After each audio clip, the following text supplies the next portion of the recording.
Red Hulk தினமும் gym போய் உடம்பை அப்படியே செதுக்கிக்கிட்டான். அவனை கண்டு பார்த்தாலே மக்கள் பயந்துடுவாங்க. அவன் எப்போதும் WWE போட்டிகளை டிவியில ரொம்ப கவனமா பார்த்துக்கிட்டே இருப்பான். ஒரு நாள் அவன் மனசுக்குள்ள, என் பாடி யாருக்கும் குறையில்ல, நானும் போட்டியில ஆடி பணம் சம்பாதிக்கலாம் அப்படின்னு முடிவு பண்ணி உடனே போன் எடுத்து போட்டியில் சேர டிக்கெட் புக் பண்ணிட்டான். டிக்கெட் கிடைச்ச சந்தோஷத்துல சைக்கிள் ஓட்டிக்கிட்டே போட்டி நடக்கிற இடத்துக்கு கிளம்பிட்டான். சந்தோஷத்துல போறப்ப ஒரு கிரீன் ஹல்க்கும் போட்டிக்கு போறத பார்த்தான். கிரீன் ஹல்கை பார்த்ததும் ரெட் ஹல்க் தலைக்குள்ள ஏதோ ஓட ஆரம்பிச்சது. ரெட் ஹல்க் கத்துறான், ஏய் நீ எங்க போற?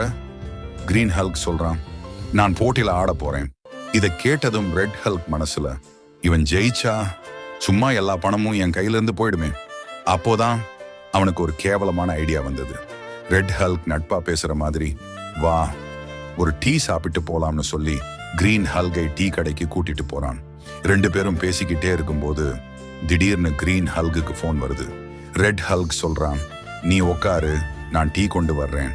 அந்த மோசடி ரெட் ஹல்க் டீ கப்புக்குள்ள விஷ மாத்திரை கலந்து கொண்டு வர்றான். கிரீன் ஹல்க் டீ குடிச்ச உடனே அவனுக்கு ஏதோ வித்தியாசமா தோணுது. மெல்ல மெல்ல அவன் மயங்கிடுறான். ரெட் ஹல்க் அவனை அந்த நிலையிலேயே தூக்கி கூட்டிட்டு போயிடுறான். கிரீன் ஹல்க் நிலைமை மோசமா ஆகுது. அவனுடைய உடம்புல ஒவ்வொரு நரம்பும் தளர ஆரம்பிச்சிடுது. அதுக்கப்புறமும் எப்படியோ சுத்தி சுத்தி குலுங்கிக்கிட்டே அவன் ஸ்டேஜ் வரைக்கும் வந்து சேர்ந்துடுறான்.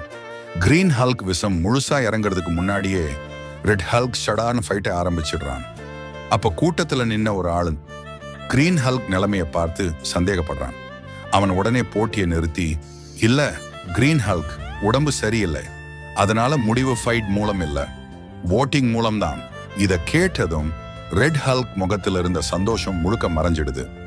கிரீன் ஹல்க் ஜெயிக்கணும்னு நினைக்கிறவங்க லைக் பிளஸ் சப்ஸ்கிரைப் பண்ணிட்டு கமெண்ட்ல கிரீன் ஹல்க் எழுதுங்க. ரெட் ஹல்க் ஜெயிக்கணும்னு நினைக்கிறவங்க லைக் பிளஸ் சப்ஸ்கிரைப் பண்ணிட்டு கமெண்ட்ல ரெட் ஹல்க் எழுதுங்க. இப்போ பார்ப்போம், நேர்மையான கிரீன் ஹல்க் கை மதிக்கிறவங்க எத்தனை பேர்.